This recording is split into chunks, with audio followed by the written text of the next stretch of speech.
What's going on guys, Jin here.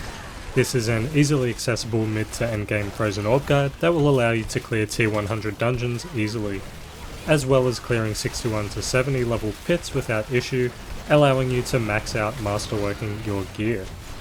So hope you enjoyed. If you do, please leave a like, subscribe, hit the bell and leave some comments below. I appreciate you. Now onto the build.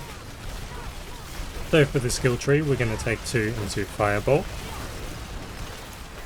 5 into Frozen Orb, going for Greater Frozen Orb, 1 into Devastation, and 3 into Elemental Dominance.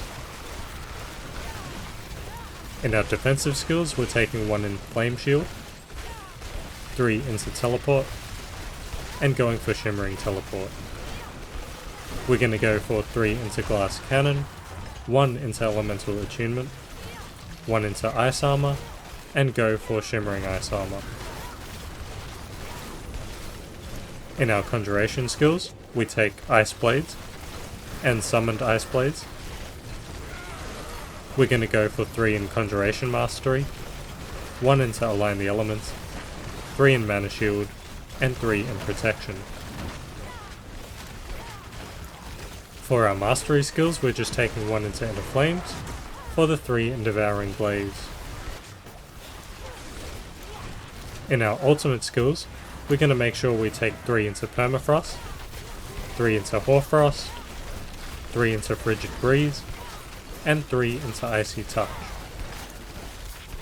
We'll also take 1 into Unstable Currents, and go for Prime Unstable Currents for the attack speed. And for our key passive, we're going to be taking Veer's Mastery. Next up we have the Paragon Board. So for the starting board we're going to use Tactician, and that's going to give us 10% increased damage for 4 seconds after casting a defensive skill. This duration is increased by 4 seconds for each defensive skill that is not on our action bar. We also get an extra 125% bonus to all rare nodes within range. For the second board, we're going to be using the Enchantment Master board, and we're going to be putting in the Elementalist Glyph, so dealing fire, cold or lightning damage to an enemy increases all damage we deal to them by 5% for 10 seconds, stacking once per element. Also our Paragon nodes within range gain 75% bonus to their non-physical damage and damage reduction modifiers. For our third board, we're going to go for Frigid Fate, and we're going to put in the Enchanter Glyph. So that's going to give us a lot of extra non-physical damage, and a little bit of a bonus to our enchantment slots. For our fourth board we're going down to get our Burning Instinct board, and we're going to put in the Destruction Glyph here for all of that extra critical strike damage, as well as crits increase all damage the enemy takes from us by 2% for 10 seconds, up to 12%. For our fifth board, we're going to be taking the Searing Heat board, and we're going to put in the Exploit Glyph here. So that gives us a bunch of vulnerable damage, as well as dealing damage to a vulnerable enemy increases our damage by 1% for 6 seconds, and that stacks up to 10%. For our sixth board we're going up above the Frigid Fate board, and put in the Ceaseless Conduit board, and for the glyph we're going to use Control, so a lot of extra damage to CC'd enemies, and we get 10% increased damage to slowed or chilled, or 20% increased damage to stunned or frozen. For our seventh board, we're going to be taking the Icefall board, and we're just going to be getting the legendary node here. And lastly, our eighth board will be above the Searing Heat board, and we're going to use the Static Surge board. For the glyph we're going to be using Flame Feeder for the extra damage to burning enemies, as well as the 10% increased direct damage to burning enemies. So pretty straightforward board here. It's all going to be in the description below, so make sure you check that one out. Next up for the gear, and on the left I'll list the affixes you want from best to worst.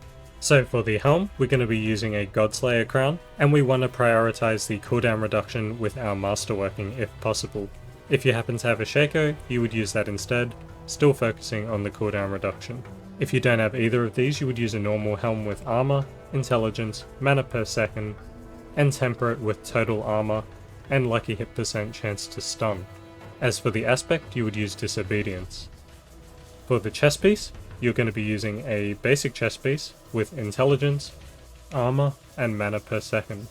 For the tempering, you would use Total Armor, and lucky hit percent chance to freeze. As for the aspect, you would use Everliving, and for the masterworking, you would want to prioritize the Intelligence.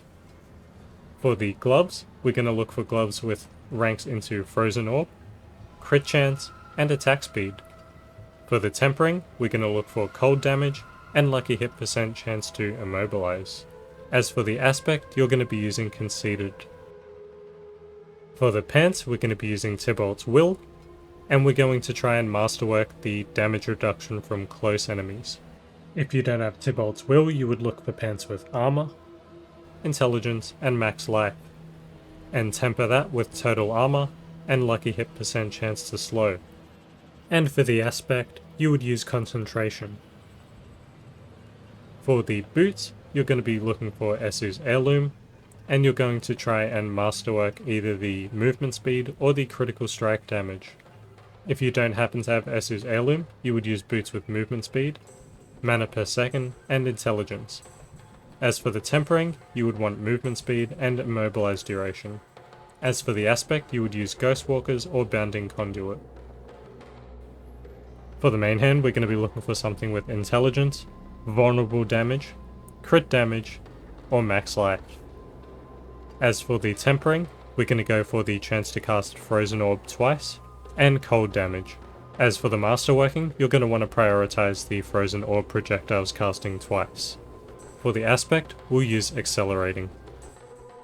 For our offhand, we're going to be looking for crit chance, intelligence, and cooldown reduction. And we're going to temper it with chance of Frozen Orb casting twice, and cold damage. Just like the main hand, we're going to prioritize chance for Frozen Orb projectiles to cast twice, with our masterworking. For the aspect, we're going to use Frozen Orbit here. For the amulet, we're going to be using Fractured Winterglass. This is pretty essential for the build, and you can target farm this by killing Lord Zir. As for the masterworking, we're going to prioritize the Conjuration Mastery on this. If you don't happen to have a Fractured Winterglass, you would use an amulet with crit chance, resource cost reduction, and cooldown reduction, and you would temper it with cold damage and movement speed. As for the aspect, you would use the aspect of Frozen Orbit instead of using that on your focus, and you would put Storm Swell on the focus. For our first ring, we're going to be using Tal Rash's Iridescent Loop. You can target farm this from Varshan, and we're going to be prioritizing the cooldown reduction once again. For our second ring, we're going to be looking for an uber unique, the Ring of Starless Skies, and if you have that, you would prioritize the crit chance or the core skill damage. If you don't have either of these rings, you would want to look for a ring with critical strike chance, resource cost reduction, and attack speed, and you would want to temper that with cold damage and resource generation. As for the masterworking, you would want to prioritize the crit chance. And for the aspects, you would use Prodigies on one ring, and Umbral on the other. And both of those combined with all of your other mana per second items should keep you at full mana pretty much all of the time. And if you're at endgame with all of the other aspects in the right place, then you would put Stormswell on the ring until you get the Ring of Starless Skies. For the gems, we're going to be using the emeralds or the sapphires in the weapons, we're going to be using the rubies in the armor, and we're going to be using a mix of skulls and diamonds in the jewelry. So that pretty much wraps up the build. It's pretty straightforward, and it's just a middle to end game Frozen Orb build, which is fairly easily accessible, and it will allow you to clear the levels of the pit required to upgrade all of your items to maximum masterwork level. That wraps up the guide. If you enjoyed, please like, subscribe, hit the bell and comment below as it helps out the channel a lot. Thanks for watching and hope to see you in the next video. Bye!